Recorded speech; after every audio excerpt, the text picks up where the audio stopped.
Cool. All right. Hi, everyone. Thanks for joining us for our male pelvic health workshop. We're excited to speak about some of this content today to you all.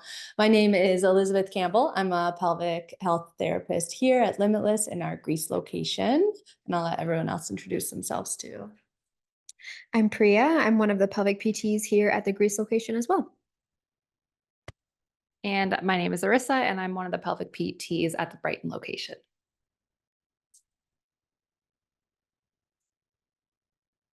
So we're gonna just a brief agenda before we kind of kick things off. We're gonna talk, just touch on the anatomy and function of the pelvic floor as it relates to the male pelvis. Go through some information regarding benign prostatic hyperplasia, prostate cancer and incontinence, types of urinary incontinence, and then what PT looks like for incontinence. And then also a brief touch on different pelvic pain conditions. So the pelvic floor has generally three different layers. We have the most superficial layer, an intermediate second layer, and a deep layer. And these all together work to provide a number of different vital functions and roles for the lower half of the torso for the pelvis. But these muscles overall, they kind of span from tailbone or sacrum all the way to the front pubic bone, and then from sit bone to sit bone, kind of forming a nice inlet or bowl within the pelvis. The primary functions, we kind of have five major functions. Obviously, they're supporting all of the internal organs of the pelvis. They have a sphincteric function for both urethral and anal function. They provide stability. So they are various different attachment sites, and they coordinate with our core muscles, our back muscles, hip muscles. So it's all very integrated with the rest of our neuromuscular tissues. They also work or provide a vital role as sexual function and provide kind of a sump pump mechanism to help circulate lymphatic fluid. As far as benign prostatic hyperplasia, or BPH, we'll call it. This is a condition, or the first condition that we'll review that's that is prevalent in males. So this is a non-cancerous increase of prostate cells. The prostate is a gland that sits just under the bladder. And what can develop is kind of an enlarged prostate that impinges or encloses upon the urethra. Symptoms that someone might have if they have BPH is urinary frequency and the daytime and night, and can have some difficulty in controlling their urination stream or starting their stream, and generally just kind of maintaining a good continuous or steady flow.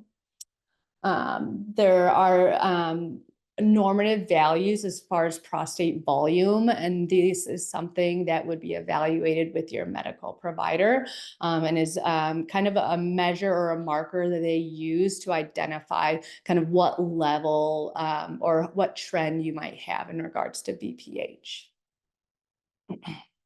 As far as treatment goes, it's very much based on symptoms.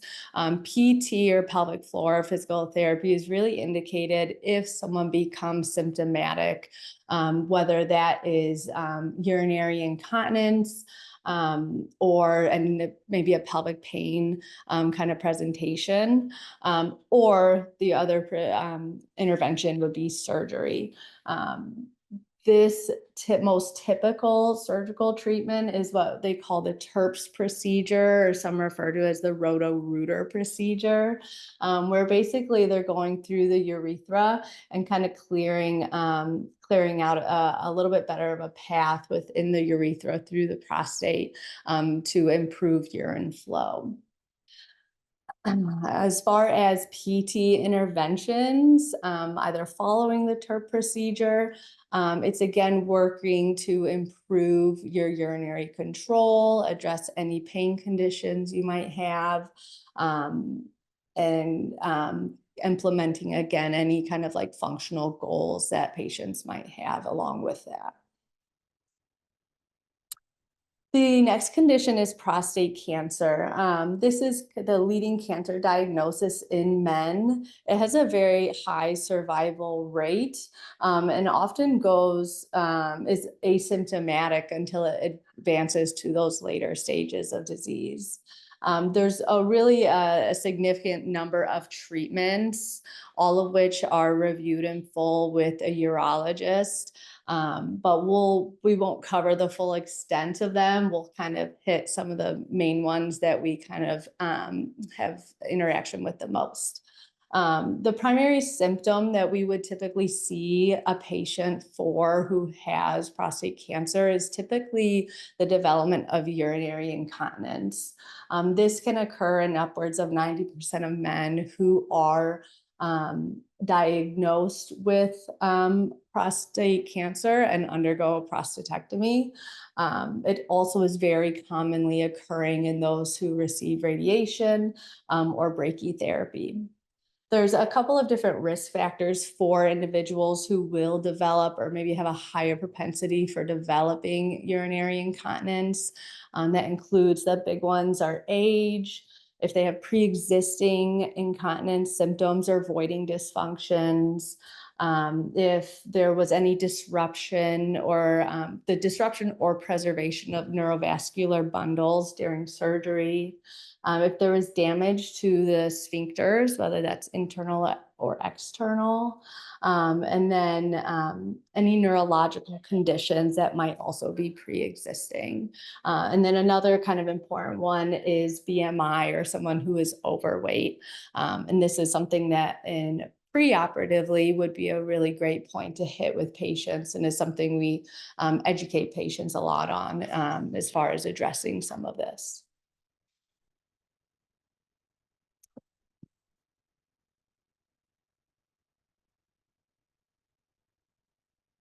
All right. So we're going to go over some of the effects of treatment on the pelvic floor in relation to prostate cancer and prostatectomy first. So we have some pictures at the bottom here. So here we have the bladder at the top, and then A is indicating the internal urethral sphincter, which is an involuntary sphincter. So we can't like contract that one. And then below A is the prostate and the urethra going through that, that's removed. And then B is the external urethral sphincter. That one is voluntary. That's what we might feel when we do like a pelvic floor contraction or stop the flow of urine. We're voluntarily contracting that muscle along with the other pelvic floor muscles. So the anatomy changes with a prostatectomy that often leads to incontinence. So that this internal sphincter is often completely removed along with the prostate, as well as, you lose some length of the urethra itself when the prostate's taken out. And then the external urethral sphincter can also be damaged. So then, as Liz was saying, we really need to build up all of the other muscles surrounding this system to kind of make up for what changes with the prostatectomy, including the other pelvic floor muscles, the hips, the core, the back, all of those. So the pelvic floor muscles in people can be underactive, meaning they're weaker, they're not doing enough. They're overactive, so they might be working too hard and be really, really tense, or it can be both. So this is something the PT would assess and gather through chatting with you and individualize your treatment in that way. All right, next. Thank you.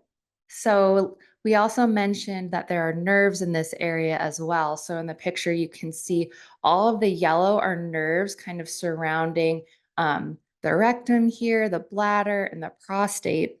So a lot of times these nerves are altered, and there's different degrees to which the surgeon is able to spare some of those nerves.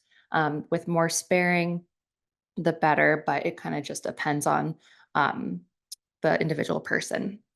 So they also can contribute to erectile dysfunction if they are damaged as well. All right, so we're going to talk about some other really common treatments that we see. Radiation. This is often combined with hormone therapy as a first line. It might, someone might have radiation after surgery if the cancer returns or if it's not completely removed with the prostate. It's more often used with advanced cancer, and side effects include urinary incontinence, erectile dysfunction, rectal pain and burning, so lovely, diarrhea, and sometimes bleeding. However, you can see everything marked with an asterisk is what can be helped with pelvic PT and exercise. So these are all things that we still address in pelvic PT. And then with hormone therapy, or sometimes called androgen deprivation therapy for a mouthful there, this lowers testosterone. There might also be removal of the testicles, and there are other more oral medications. So there are a few different ways they go about the hormone therapy. Side effects of this involves erectile dysfunction again, decreased sexual desire, hot flashes, breast tenderness. It's kind of akin to menopause in women, unfortunately. Osteoporosis, so that means like decreased bone density, and this increases their risk for fractures and falls. Cognitive decline, decreased muscle mass, fatigue, weight gain, and depression. But again, everything with an asterisk here, which is most of it, are things that we can address in pelvic PT. So, okay. So PT for urinary incontinence, you're going to have the Foley catheter, so through the urethra for 10 days. And there's a lot of evidence for PT early, both preoperatively and postoperatively, in a faster return to gaining continence. So we like to see people as soon as that catheter is removed, and ideally before surgery, to start bringing awareness to the pelvic floor and kind of prep them and build up as much strength before that. Restrictions that are common are lifting over 10 pounds, and strenuous exercise is avoided for 2 to 3 weeks afterward. So how long does recovery tend to take in pelvic PT? It really depends on the surgery, how it went, the nerve sparing, and the individual. One thing to note is that it takes about 8 weeks to just start to build up muscle mass after working on strengthening consistently. So we start to see improvements in continence pretty quickly, but we could see people anywhere from like 3 to 6 months typically. All right. So we're going to just talk about some urinary incontinence types because there's a few different types out there. So stress incontinence, where it means like stress is being placed on the pelvic floor, not like we're stressed out, is very common.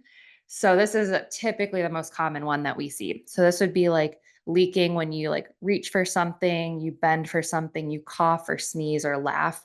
That would be that type of incontinence where the stress placed on the bladder and pelvic floor overcomes the current strength that is in those muscles, and some urine comes out.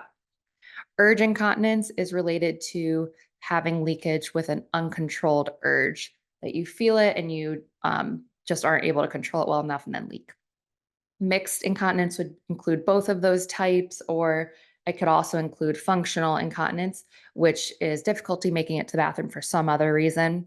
So like you have hip pain and you can't get there fast enough, decreased strength, or difficulty unbuttoning like the pants for whatever reason. Might be something more related to that. Okay, so urge incontinence, just some ways to introduce how you would manage this. So this is often driven by the nervous system and how the bladder sends signals to the brain to tell us about the urge. So we all know that feeling of like when we have to go to the bathroom, there's not one near, and we start to panic.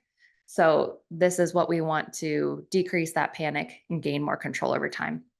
Some common triggers are arriving home, like it's called key in the door, and then you have to pee, walking to the toilet or seeing it, undressing at the toilet, running water, standing up after sitting down, or cold weather. These are just really common ones. So some urge suppression strategies we would do to gain control over this and teach the bladder how to appropriately signal and control that is actually deep breathing to help calm the bladder down so we're not panicking. Because if we're panicking, the bladder sees that as an emergency and then it starts to signal even more, kind of exacerbates it. Um, Pelvic floor muscle activation or Kegels, as if you were stopping the flow of urine. A good way to do this is when you're breathing out to then lift the pelvic floor at that point. Or you could also do kind of 5 to 10 quick pelvic floor contractions. And then lastly, walking slowly and calmly to the bathroom versus rushing. Again, it's all about calming the bladder down, gaining more control versus giving into that urge. Okay.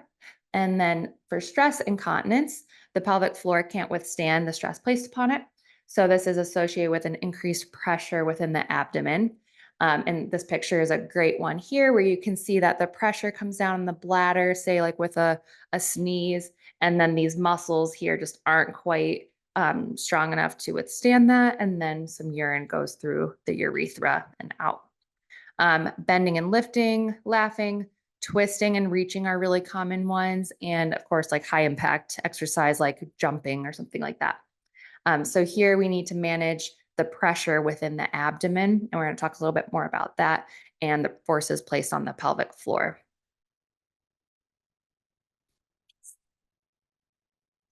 All right, so next we're going to go over what pelvic PT might look like. If you're experiencing any of these conditions or symptoms that we talked about, some of the things that we might do together in pelvic PT is working on managing that pressure. So Arissa just mentioned how for someone who might have stress incontinence, that increase in pressure in the abdomen can lead to leakage. So we want to learn how we can manage those pressures as we're moving in our day-to-day routine. We want to work on isolated pelvic floor muscle strengthening. So making sure that we're targeting the pelvic floor muscles and learning how to appropriately contract those muscles. We also want to be doing some functional strengthening. So tying in pelvic floor activation with other movements in the body, like for example, lifting, pulling, pushing types of movements. And behavioral changes. So lifestyle factors such as changing the foods or fluids that we're consuming can have a big impact on how our bladder is functioning. Other things in our routine like urge suppression techniques and how frequently you're going. So just looking at some of those things a little bit more carefully and changing that can also help us to manage symptoms better. So we'll go over this in a little bit more detail. So pressure, Okay. that's okay. Pressure management, we know that the pelvic floor muscles here don't work in isolation. They work very intimately with other muscles. For example, our transverse abdomen, that's our deep core, actually starts from the front of the abdomen and kind of goes all around to the back. We have other muscles in the spine and our diaphragm. So that's the muscle that lives right underneath our lungs. All of these muscles collectively make up the core canister, and this is what's responsible for maintaining pressure in the abdomen. So if we look at movements like lifting something really heavy, and if you were to experience leakage with that, we might go over different strategies, like for example, breathing a specific way, engaging your pelvic floor in a specific way to reduce leakage. So for example, if you're lifting something, we might say, try to make sure that you're exhaling as you're doing that movement. When we breathe out, we reduce the pressure that's in our abdomen. Engaging the pelvic floor, that's another way that we can support these muscles to prevent incontinence. And so we're going to tie that in with the effort, which is the actual lift.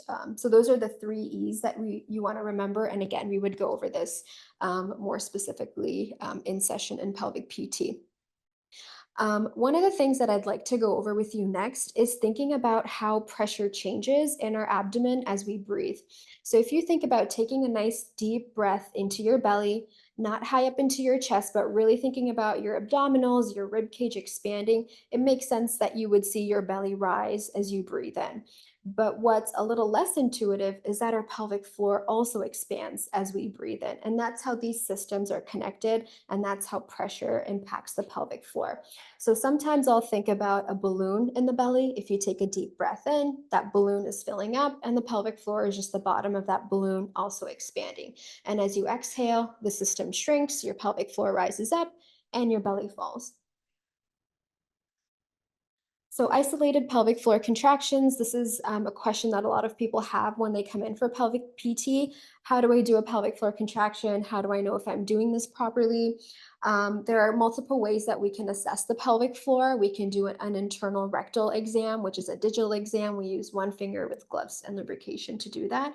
But if you're not comfortable with an internal rectal exam, we do have other techniques like an ultrasound machine that goes over your lower abdomen, and that helps us to see how your pelvic floor muscles are moving. So if we were to place that ultrasound on your lower abdomen over your bladder, we'd kind of experience or see a visual like this on the screen. So if we look at this picture here, that's what your bladder might look like. And then the bright white lines that we see underneath are your pelvic floor muscles.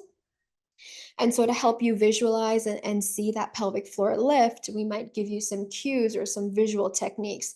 Like, for example, think about shortening the length of the penis, think about lifting up the scrotum, think about stopping the flow of urine, or squeezing around the rectum. We talked a little bit about how the pelvic floor spans from the tailbone to the front of the pelvis and from sit bone to sit bone. So we're thinking about all of those components of the pelvic floor. Different kinds of really isolated specific pelvic floor exercises could include things like performing a pelvic floor contraction and then working on your ability to hold that contraction over a larger period of time. So we're working on endurance here, holding that contraction for 2 to 3 seconds and then progressing up to 10 seconds. We might even work on how fast those muscles are activating. So if you were experiencing leakage with sneezing or coughing, that happens pretty quickly, and we need those muscles to activate and respond pretty quickly. So that's where we might work on something like quick lifts, where you're working on quickly activating the muscles and then fully relaxing as well. So those are just some different types of exercises we can do for the pelvic floor. Just like any other system in the body, our pelvic floor muscles work with the rest of the neuromuscular systems in that area. So we talked about the core, but we have other muscles in the pelvis, around the hip, in the lower back. And we can integrate the activity of all of these muscles together when we look at functional movements. So if someone's having any kind of symptoms with lifting, bending, getting up from a chair, all really common for people who do have incontinence. We want to work on strengthening that whole system and finding really specific movements to work into that relate to the triggers for leakage. So we're really making sure that we're strengthening all the muscles of the canister around the pelvis functionally together. Some of the goals of our PT are going to be to definitely strengthen and improve coordination of that external sphincter. So that's the one that's under our voluntary control. And we want to make sure that, that's something that's going to help us to improve continence.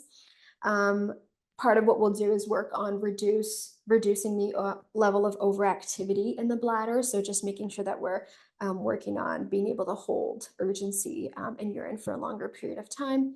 We want to train muscles to be able to respond to that sudden increase in abdominal pressure, and make sure that the strength of the pelvic floor and the function of the pelvic floor meets the demands of our day-to-day routine. So if we need to be able to run and jump and lift, those are all the kinds of things that we'll be working on.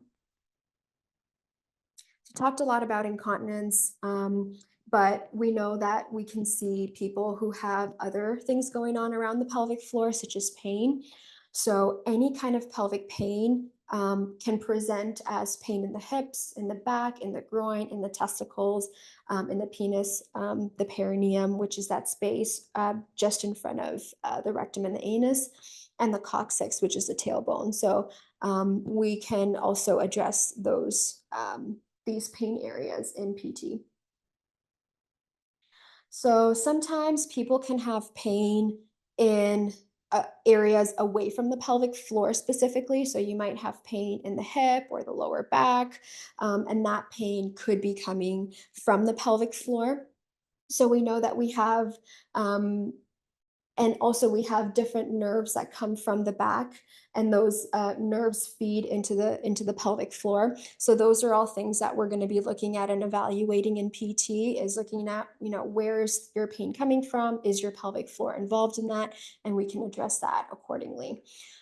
For people who do have pain, they might notice that things like sitting, driving, lifting, working overhead can bring their pain on. And they could potentially experience this pain after a lifting injury, any kind of trauma to the area, any surgeries.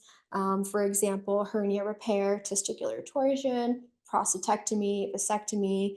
Kind of difficulty fully emptying the bladder, and anything that's occupation related.